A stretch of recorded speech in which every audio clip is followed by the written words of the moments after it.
వాళ్ళు కూడా బోర్డులో డిస్కస్ చేసి మీరు చెప్పిన నిర్ణయాలు కరెక్ట్ అని బోర్డు కూడా భావిస్తే వాళ్ళు అవన్నీ అమలు చేస్తారు. అల్టిమేట్గా ఏ వ్యక్తి కూడా ఈ పవిత్ర క్షేత్రం వ్యక్తిగత ఎగోతో కానీ మన యొక్క అసమర్థతో కానీ లేకపోతే అనాలోచనమైన ఆలోచనలతో కానీ మనం చేసిన పనుల వల్ల దేవుని యొక్క పవిత్ర దెబ్బతినే పరిస్థితి అది కరెక్ట్ కాదు.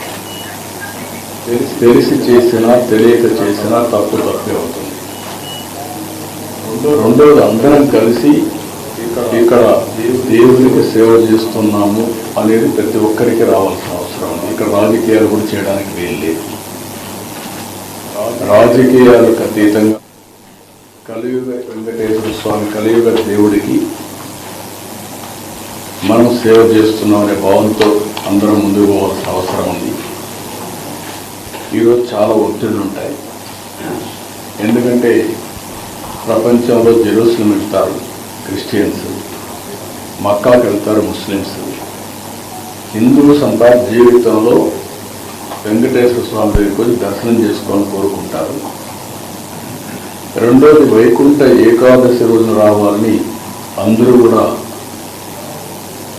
వాళ్ళ జీవితంలో పెద్ద దీక్ష. ఎందుకంటే ఈరోజు వస్తే నేరుగా వైకుంఠ ద్వారం ద్వారా దేవుని దర్శనం చేసుకునే అవకాశం వస్తుంది. ఇది చేస్తే మనం స్వర్గానికి పోతామని కూడా నమ్మకం. ఆ నమ్మకంతో అందరికి కూడా చాలామందితో నేను మాట్లాడాను. 10 సార్లు వచ్చారు, 12 సార్లు వచ్చారు, 13 సార్లు వచ్చారు. ఇక్కడ జరిగినప్పుడు కూడా సంఘటన నేను సింక్రనైజ్ చేసుకుంటే గడిచిన 5 సంవత్సరాలుగా 4-5 సంవత్సరాలుగా ఎప్పుడూ దీని సాంప్రదాయం తిరుపతిలో తీసుకొచ్చి వెంకటేశ్వర స్వామి టికెట్లు ఇవ్వడం, అంటే టోకన్స్ ఇవ్వడం. అందరి మనోభావాలు ఏమున్నాయంటే, మేము కొండపై ఉన్నప్పుడు క్యూ లైన్లో 36 గంటలైనా 45 గంటలైనా ఉంటాము. వెంకటేశ్వర స్వామిని తలుచుకుంటూ ఆయన లీలను గుర్తు చేసుకుంటూ అక్కడ కీదులు కూడా చూసుకొని మేము నైమికమయ్యి దేవుని సేవలో ఉంటాం, దేవుని సన్నిధిలో ఉంటాం. అది ఒక తృప్తి. కానీ ఎప్పుడైతే తిరుపతికి తీసుకొచ్చారో ఇది మాకు కరెక్ట్ అనిపించలేదు అనేది అందరి మనోభావం. ఇది రాష్ట్రంలో ప్రజలందరి యొక్క మనోభావం. రెండోది వైకుంఠ ఏకాదశి, ద్వాదశి 2 రోజులు పవిత్రమైన రోజులు. ఇది 10 రోజులు చేశారు. ఎందుకు చేశారు నాకు తెలియదు.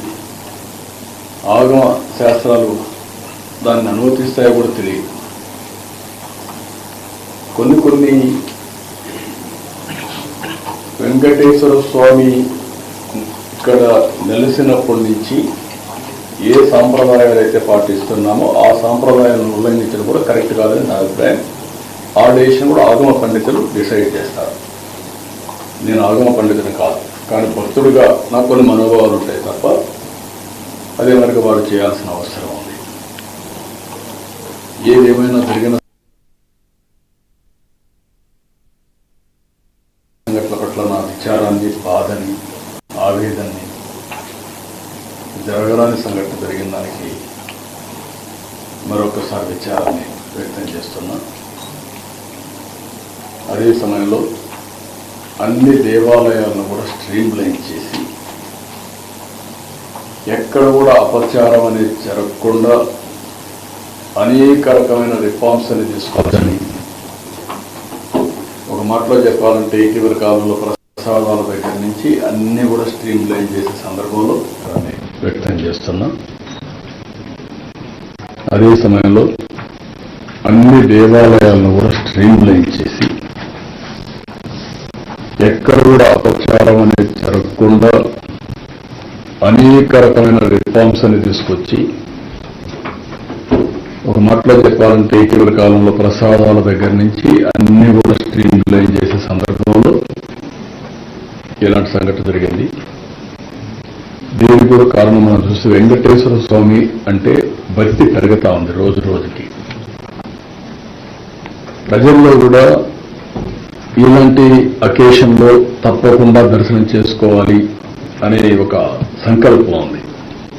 ఆ సంకల్పం ఉన్నప్పుడు ఇక్కడ ట్రస్ట్, మేనేజ్మెంట్ ట్రస్ట్ కానీ ఎగ్జిక్యూటివ్స్ కానీ సమన్వయంతో చేసుకొని దీన్ని లాజికల్ గా తీసుకుపోవడానికి భక్తులకి ఎలాంటి ఇబ్బందులు లేకుండా దర్శనం చేయించే బాధ్యత, అలాంటి ఏర్పాట్లు చేయాల్సిన బాధ్యత వీళ్ళ మీద ఉంది. అది కూడా చేయాలని కూడా నేను చాలా స్పష్టంగా చెప్తున్నా. ఇప్పుడు నేను ఇక్కడికి వచ్చినప్పుడు కొన్ని నిర్ణయాలు కూడా తీసుకున్నాను. ఆ నిర్ణయాల్లో మీరు చూస్తే 6 మంది చనిపోయారు. వాళ్ళ కుటుంబాలకి నా ప్రగాఢ సానుభూతి తెలియజేస్తున్నా. అదే సమయంలో 6 కుటుంబాలు కూడా ఎస్ లావణ్య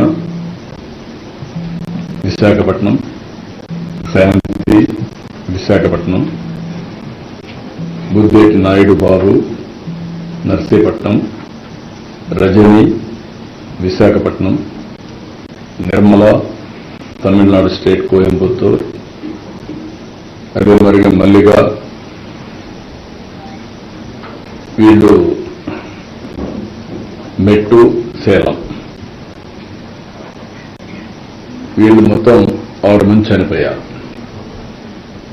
వాళ్ళ కుటుంబాలకి నా ప్రగాఢ సానుభూతి తెలియజేసుకుంటూ వాళ్ళ ఆత్మకు శాంతి కలగాలని భగవంతుడిని ప్రార్థిస్తూ ఆ కుటుంబాలకు ఒక్కొక్కరికి 25 లక్షల రూపాయలు ఇమ్మీడియట్ గా ఆర్థిక సహాయం టీటీడీ ద్వారా ఇస్తాం. 25 లక్షల రూపాయలు బోర్డు కూడా చెప్తున్నాను, వాళ్ళు కూడా వర్కౌట్ చేసి చేస్తారు. వాళ్ళకందరికి కూడా కాంట్రాక్ట్ ఉద్యోగం 6 మందికి 6 ఉద్యోగాలు ఇచ్చేట్టుగా ఇక్కడ కానీ తమిళనాడులో కానీ ఆ ఎంప్లాయ్మెంట్ కూడా ఇస్తారు.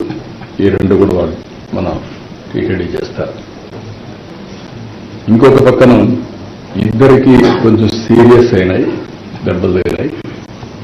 వాళ్ళిద్దరికి ఒక్కొక్కరికి 5 లక్షల చొప్పున ఆర్థిక సహాయం చేసి వాళ్ళ ఆరోగ్యం మెరుగయ్యే వరకు ప్రభుత్వ ఖర్చులతోనే మొత్తం చేస్తాం. వాళ్ళకి 5 లక్షల రూపాయలు ఇస్తాం. మిగిలిన వాళ్ళు దగ్గర మీరు చూస్తే ఆ ఇద్దరు కూడా పిన్నక్క, 2 ఈశ్వరమ్మ, 33 మందికి ఇంజరీస్ అయినాయి. ఆ 33 మందికి ఒక్కొక్కరు 2 లక్షల రూపాయల చొప్పున ఆర్థిక సహాయం చేసి వాళ్ళు వచ్చింది వైకుంఠ ఏకాదశి రోజున దేవుని దర్శనం చేసుకోవాలనుకుంటున్నారు. వాళ్ళ సంకల్పం చూస్తే ఈ రోజు కూడా నడవలేని పరిస్థితుల్లో కొంతమంది బాగా దెబ్బలు తగిలి కొంచెం ఇబ్బందుల్లో ఉన్న ఎట్టి పరిస్థితుల్లో రేపు మేము దర్శనం చేసుకోవాలి అనే సంకల్పం ఉంది. వాళ్ళ సంకల్పాన్ని నెరవేర్చడం కోసం ఆ 33 మందిని, ఈ ఇద్దరిని దర్శనానికి ఏర్పాటు చేస్తున్నాం. రేపు ప్రత్యేకంగా వాళ్ళకి దర్శనం ఏర్పాటు చేసి మనమే డబ్బులు ఖర్చు పెట్టి వాళ్ళ ఊర్లో వాళ్ళని చేర్చే బాధ్యత కూడా తీసుకుంటాం. అంతలోపల ఇవన్నీ కూడా ఫార్మాలిటీస్ అన్ని కంప్లీట్ చేస్తాం. ఇంకొక పక్కన ఇలాంటి సంఘటన జరిగినప్పుడు అడ్మినిస్ట్రేషన్ కూడా చాలా అప్రమత్తంగా ఉండాలి. ఇంకా మానిటరింగ్ మెకానిజమ్స్ కూడా పర్ఫెక్ట్ గా ఉండాలి. నాకు అందులో కొన్ని లూప్ హోల్స్ కానీ లీకేజెస్ కానీ కనపడొస్తున్నాయి. అందుకే అక్కడ ఉండే ఆఫీసర్ ఎవరైతే ఉన్నారో డిఎస్పీ రమణ కుమార్ అయితే బాధ్యత లేకుండా పనిచేశారు. అదే మరిగా అరుణాథరెడ్డి, డైరెక్టర్ గోశాల, ఒకరు పోలీస్, ఒకరు అడ్మినిస్ట్రేషన్ పెడితే ఇద్దరు జరిగే అది జరగకుండా కాపాడవలసిన బాధ్యత వీళ్ళపైన ఉంది. జవాబుదారితనంతో ఉండాలి, పనిచేయాలి. ఇద్దరు పనిచేయలేదు, ఇద్దరిని సస్పెండ్ చేస్తున్నాం. ఎవరైతే ఆఫీసర్స్గా ఉండి ఎస్పీ సుబ్బరాయుడు గారు కానీ, జేఈఓ గౌతమి కానీ సివిఎస్ఓ శ్రీధర్ ముగ్గురిని తక్షణమే ట్రాన్స్ఫర్ చేస్తున్నాం. మనమంతా బాధ్యతతో ప్రవర్తించవలసిన వ్యక్తులు. మన వల్ల ఇలాంటివి జరిగినప్పుడు వీళ్ళు కూడా బాధ్యత తీసుకోవాల్సిన అవసరం ఉంది. అది కూడా వాళ్ళకి ఇచ్చేస్తాం. ఇది అయిన తర్వాత ఒక జ్యుడిషియల్ ఎంక్వైరీ కూడా వేస్తున్నాం. వాస్తవాలన్నీ అధ్యయనం చేసి నాకు గవర్నమెంట్కి రిపోర్ట్ ఇస్తారు. ఇలాంటివి ఎక్కడా జరగడానికి వీలు లేదు. గవర్నమెంట్ చాలా స్పష్టంగా ఉన్నాం. జరిగిన దానికి చాలా బాధపడుతున్నాం. ఇది కాకుండా ఇటు చైర్మన్ కానీ ఇంకొక పక్క ఎగ్జిక్యూటివ్ ఆఫీసర్ కానీ మేనేజ్మెంట్ అండ్ ఆల్సో ఎగ్జిక్యూటివ్స్ ఇంకా సమన్వయంతో పనిచేయాల్సిన అవసరం ఉంది. ఎక్కడ కూడా బోర్డు మెంబర్స్ కూడా ఇక్కడ ఉన్నారు. మీ అందరి మీద ఎక్స్పెక్టేషన్స్ ఉన్నాయి. నేను చాలాసార్లు చెప్తున్నాను, మీ యొక్క వ్యక్తిగతమైనటువంటి ఆలోచన విధానాలు దేవునికి అప్రతిష్ట తెచ్చే పరిస్థితి వస్తే అందరం కరెక్ట్ చేసుకోవాల్సిందే. ఒకసారి దేవుని మీద భక్తి ఉంటుంది, మనం చేసే పనులు మాత్రం ఒకసారి ఉత్సాహంతో కాదనలేక కొన్ని చేసే పరిస్థితి వస్తుంది. అలాంటి చేయకుండా దేవుని పవిత్రతకు దెబ్బ లేకుండా చేసే బాధ్యత మీ అందరిపైన ఉంది. మీకు మనస్సాక్షి ఉంది. ఆ మనస్సాక్షిగా పనిచేయండి.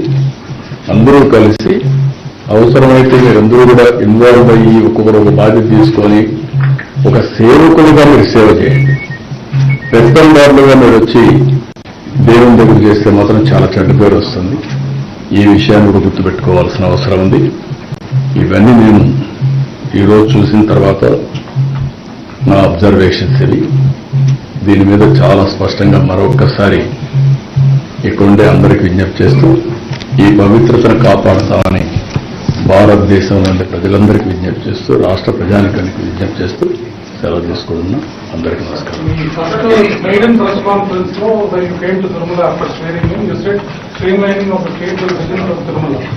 But unfortunately, 7 months into the new government, lots of previous government successes are being continued, which is what led to the tragedy yesterday. And now observation put over. Will the state government consistently follow or what reforms are being brought to the detail? Because that is what is your dream, sir. Once again, you have reiterated that. No, నేను ఎవరిని blame చేయడం కాదు. 45 సంవత్సరాలుగా నేను రాజకీయాల్లో ఉన్నాను. తెలుగుదేశం పార్టీని అధికారంలో 23 సంవత్సరాలు ఉన్నాను. సమైక్య ఆంధ్రప్రదేశ్లో కానీ ఇప్పుడు మళ్ళా నేను సీఎంగా ఉన్నాను, లేకపోతే అపోజిషన్ లీడర్గానే ఉన్నాను. ఎప్పుడు కూడా ఇలాంటి సంప్రదాయం రాలేదు. నేను కూడా మిస్ అయ్యాను. తిరుపతిలో టోకన్స్ ఇస్తున్నారు అనే అంటే విన్నాం కానీ మర్చిపోయారు. ఇంకా నాకుండే ప్రీ ఆక్యుపేషన్ నా వర్క్లు అన్నట్లు. ఈరోజు తిరుపతిలో టోకన్స్ ఇచ్చి అక్కడ సరైనటువంటి సెక్యూరిటీ మన వాళ్ళు పెట్టారు, కానీ ఇంకా ఎక్కువ ప్రికాషన్స్ తీసుకోవాల్సింది. అందరూ బాధపడేది ఏంటంటే, మేము వెంకటేశ్వర స్వామి దగ్గరికి వచ్చాము, తిరుమల పైన ఉంటే ఉండే తృప్తి తిరుపతిలో ఉంటే మాకు రాదు అనేది ప్రగాఢమైన ఇది. కొన్ని సమస్యలు అప్పుడు చేసినట్టు ఎన్నికలు ఇంకా వెంటాడుతున్నాయి. ఇప్పుడు ఉదాహరణ 10 రోజులు ఇప్పుడు తీసుకున్న నిర్ణయం కాదు, అప్పట్లో తీసుకున్న నిర్ణయం.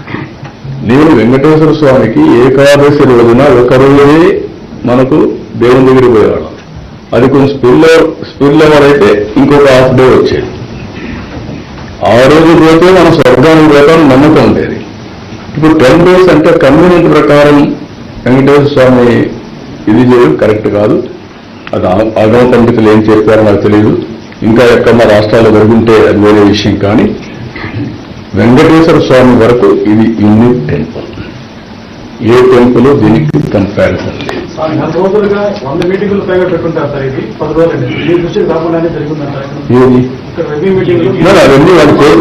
నేను ఏంటంటే వాళ్ళ ఫ్రీడమ్ ఇచ్చాను, చేసేంత వరకు ఫ్రీడమ్.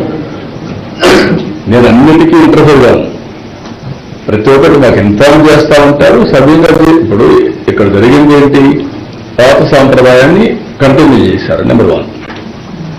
అది చేయాలని లేదనేది నేను ప్రక్షాళన చేయాలని ఈవోకి చెప్పి పంపించాను. ఈవోని 6 రోజులు ఆదేశించాను. టోటల్ గా సిస్టమ్స్ అన్ని స్ట్రీమ్ లైన్ చేసి ప్రజలకు హిందూ నవోదయాలకి ఆమోదయోగ్యంగా ఉండే పనులు చేయమని పంపించాను. కొన్ని పనులు చేశారు, ఇలాంటి పనులు వచ్చాయి. ఇప్పుడు ఇది జరిగింది ఒక సంఘటన. ఈ సంఘటనలో అక్కడ ఎగ్జిక్యూషన్కి ఎవరినైతే పెట్టారో వాళ్ళు ఫెయిల్ అయ్యారు. ఆ ఎగ్జిక్యూషన్ లో ఒక ½ అన్ అవర్ 1 అవర్ ముందుగానే క్యూలో పంపించుంటే ఇలాంటి సంఘటన వచ్చేది కాదు. Very simple observation. అక్కడ అడిగింది అడిగాను. రెండోది అక్కడ పెట్టడమే తప్పు లొకేషన్. ఎప్పుడు కూడా మనుషుల్లో సైకాలజీ ఏంటంటే ఒక పార్కులో పెట్టారు, తాళా వేశారు, ఎవరికి బాగాలేదు, తలుపు తీశారు. దీనికి మెసేజ్ వచ్చింది, వేరేది ఇక్కడంతా టికెట్లు ఇచ్చారు అనే మెసేజ్ వచ్చింది. మీరు కూడా ప్యానిక్ అయ్యి వేరు తీశారు కానీ పోదాం ముందు పోతే మనకు టోకన్స్ రాలేదని ముందు పరిగెత్తారు. ఆ పరిగెత్తడంలో ఈ స్టాంపేడ్ జరిగింది. This fact. అది ఆ డిఎస్పీ ఆ మాత్రం ఆలోచన లేకుండా చేయడం తప్పు. ఇది ఎగ్జిక్యూటివ్, ఇది డిఎస్పీ ఎగ్జిక్యూట్ ప్రాపర్లీ చేయలేకపోయాడు. అందుకే అతను నేను సస్పెండ్ చేసింది. దేవుడు లేకుండా కాదు, మార్నింగ్ నుంచి నేను అధ్యయనం చేశానంటే అన్ని అధ్యయనం చేసిన తర్వాత నేను అన్నిటికీ కూడా మొన్న కూడా మీరు చూస్తే కనకదుర్గమ్మ టెంపుల్లో కూడా చేశారు, ఇక్కడ బ్రహ్మోత్సవాలు చేశారు. బాగా చేసినప్పుడు అప్రిషియేట్ చేస్తున్నా. ప్రతి ఒక్కదానికి నేను ఇంటర్వ్యూలు అయ్యి లేకపోతే నేను చెప్పింది జరగాలంటే జరగదు, ఎన్ని కరెక్ట్ కాదు. నేను ఎవరికైతే బాధ్యతలు అప్పచెప్తున్నానో వాళ్ళు సక్రమంగా చేయాల్సిన బాధ్యత వాళ్ళ పైన ఉంది. ఐఎమ్ వెరీ క్లియర్ అన్నమాట. ఆఫ్టర్నూన్ నుంచే పలు కేంద్రాల్లో ఇలాంటి తొక్కిసలాట్లు జరుగుతున్నాయని మీడియా అలర్ట్ చేస్తూనే ఉంది. కనీసం ఏ పాయింట్ లో కూడా అంబులెన్స్ కూడా పెట్టలేదు. అందుకే మీకు ఆ ఫెయిల్యూర్ చూడడానికే జ్యుడిషియల్ ఎంక్వైరీ చేశాను. ఆ ఫెయిల్యూర్ చెప్పడానికి కొన్ని ట్రాన్స్ఫర్ చేశాను. మీరు చెప్పిన పాయింట్స్ కూడా కవర్ చేశాం. నా దృష్టికి ఏవేవి వచ్చాయో అవన్నీ కూడా చేశాం. ఇంకా ఏదైనా ఇన్ఫర్మేషన్ మీరు ఇవ్వండి, అది కూడా కవర్ చేస్తాం. నేను చేసేది కాదు, అది ఆగమ శాస్త్ర పండితులు చేయాలి. నేను చేసేది కాదు. అది TTD will have a review, EO will have a review, వాళ్ళు చేస్తాం.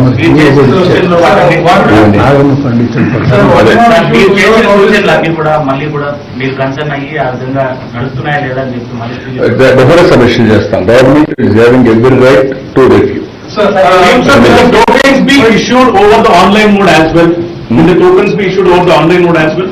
Yes, it has to be done. అవసరమైతే ఆన్లైనే కాకుండా ఆధార్ కూడా పెట్టి ఏఐ కూడా ఉపయోగించుకొని సీమ్లెస్